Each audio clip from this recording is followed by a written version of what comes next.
It was a quiet afternoon when President Donald Trump attended a local veterans event in a small town, surrounded by excited citizens and soldiers. But one man stood out. Michael, a former soldier in a simple suit, standing just outside the spotlight, not smiling or waving like the rest. Something about him caught Trump's attention. After his speech, Trump moved through the crowd, shaking hands and signing autographs until he reached Michael, who stood tall with steady eyes. Trump extended his hand and warmly said, "Thank you for your service." But Michael didn't seem to hear him. Instead, he looked at the president with a strange calmness. "I have something you need to hear," Michael said quietly. Intrigued by his calm yet serious tone, Trump nodded. "Go ahead." Michael began his story. He had enlisted at 18, driven by a deep sense of duty and a desire to make his family proud. As the oldest of 3 brothers in a small town with a proud military tradition, he was a role model to his younger siblings, David and Josh. David, the adventurous and lighthearted one, followed Michael into the Army a year later, and they ended up serving in the same unit. Their bond helped them endure the toughest moments, but tragedy struck during a mission in the Middle East when their unit was ambushed. David was killed in action. "I was supposed to protect him," Michael said, his voice cracking. "But I couldn't." Trump listened closely, sensing the deep weight behind those words.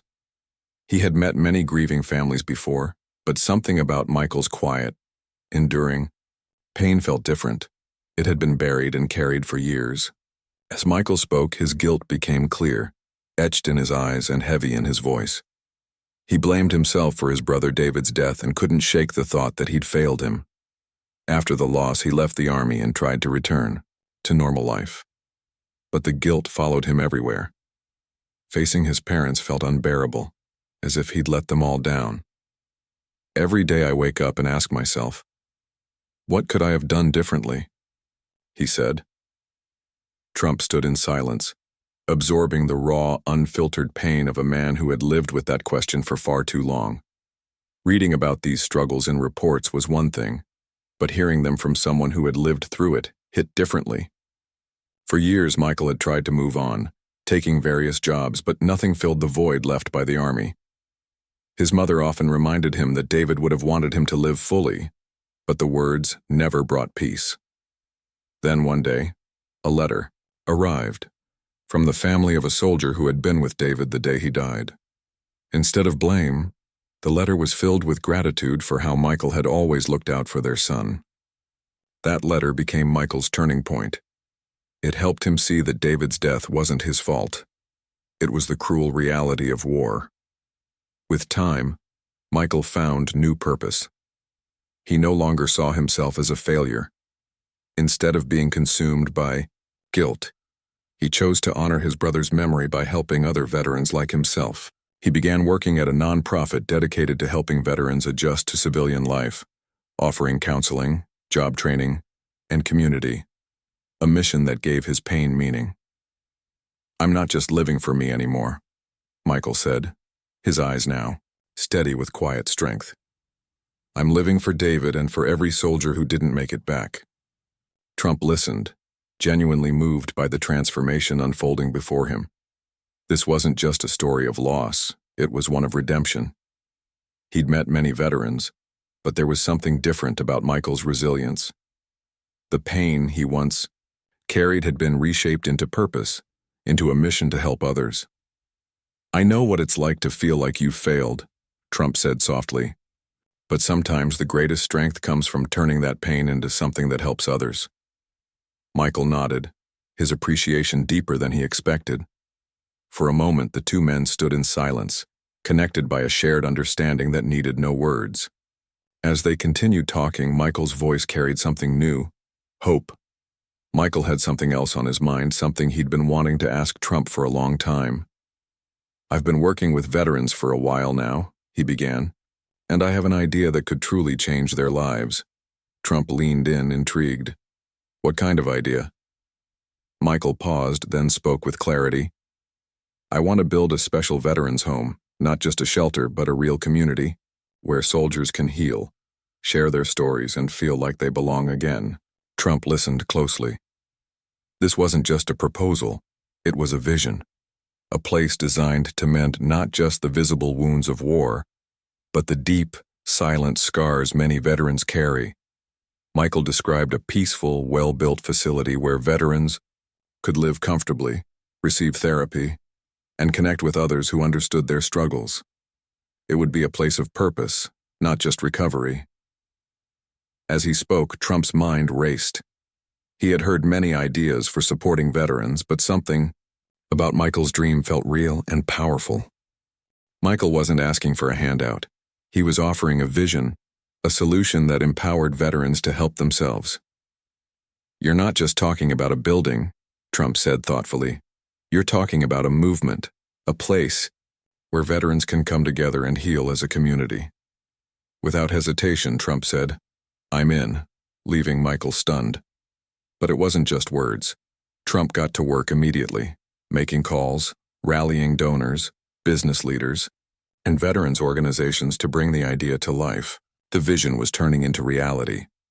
For years, Michael had battled his own demons, and now he had someone at the highest level standing beside him, ready to make his dream happen.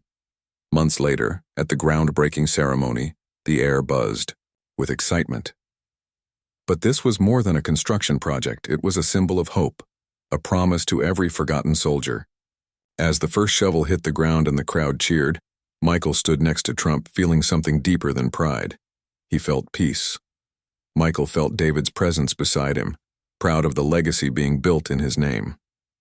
"This is just the beginning," he said quietly to Trump, and it truly was. The project was set to transform the lives of thousands of veterans, and for the first time in years, Michael felt like he had found the missing piece of himself. A few months into the project, an unexpected visitor arrived at the veterans' home.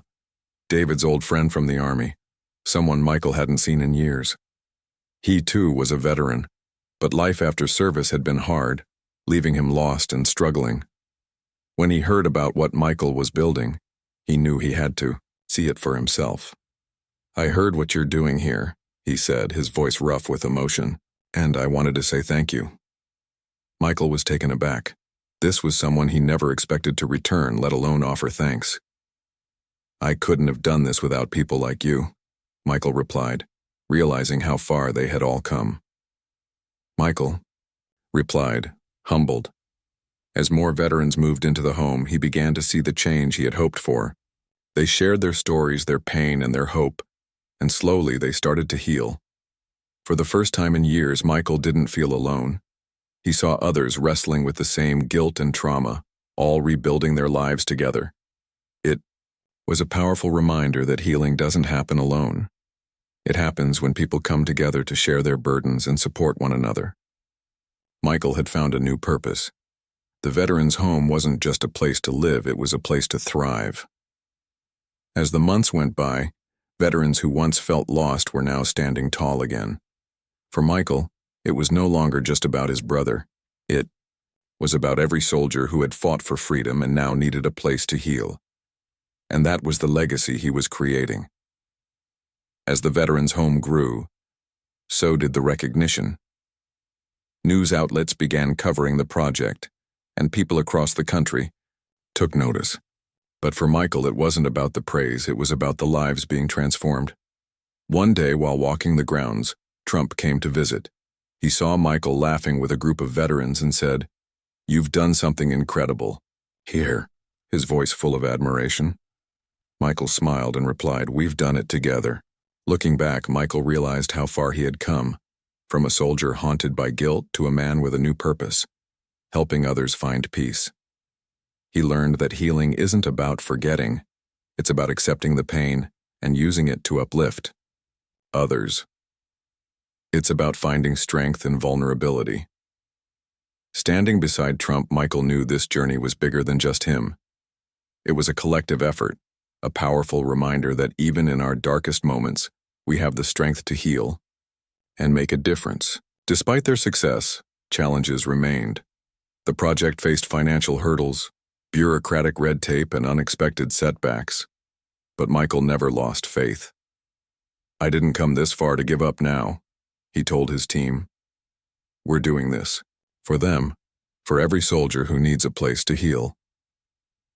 So they pushed forward, determined to make the veterans' home a reality for as many as possible. Years later, standing at the podium for the grand opening, Michael reflected on his journey. The pain, the guilt, the healing, and now the legacy. This place isn't just a building, he said steadily. It's a symbol of hope. A place where veterans can come together and heal. The audience erupted in applause, but Michael's eyes filled with tears. He had finally found peace and fulfilled his brother's legacy. Michael had helped countless others along the way, but it wasn't just about the project. It was about the lives he had touched, the soldiers who found a home and a family. That, he knew, was the greatest gift he could have ever given. One day, Michael returned to his brother David's gravesite, standing silently as he reflected on everything: the veteran's home, the friendships, the healing. At last, he felt he had done right by David. Years later, the veteran's home became a model for others nationwide. It wasn't just a place to live, it was a community where soldiers could rebuild their lives and find purpose. Michael's story and the legacy of the home would inspire generations to come. And President Trump, who had supported the project from the start, knew this was one of the most meaningful initiatives he had ever backed. Together, they had built something that would endure long after they were gone.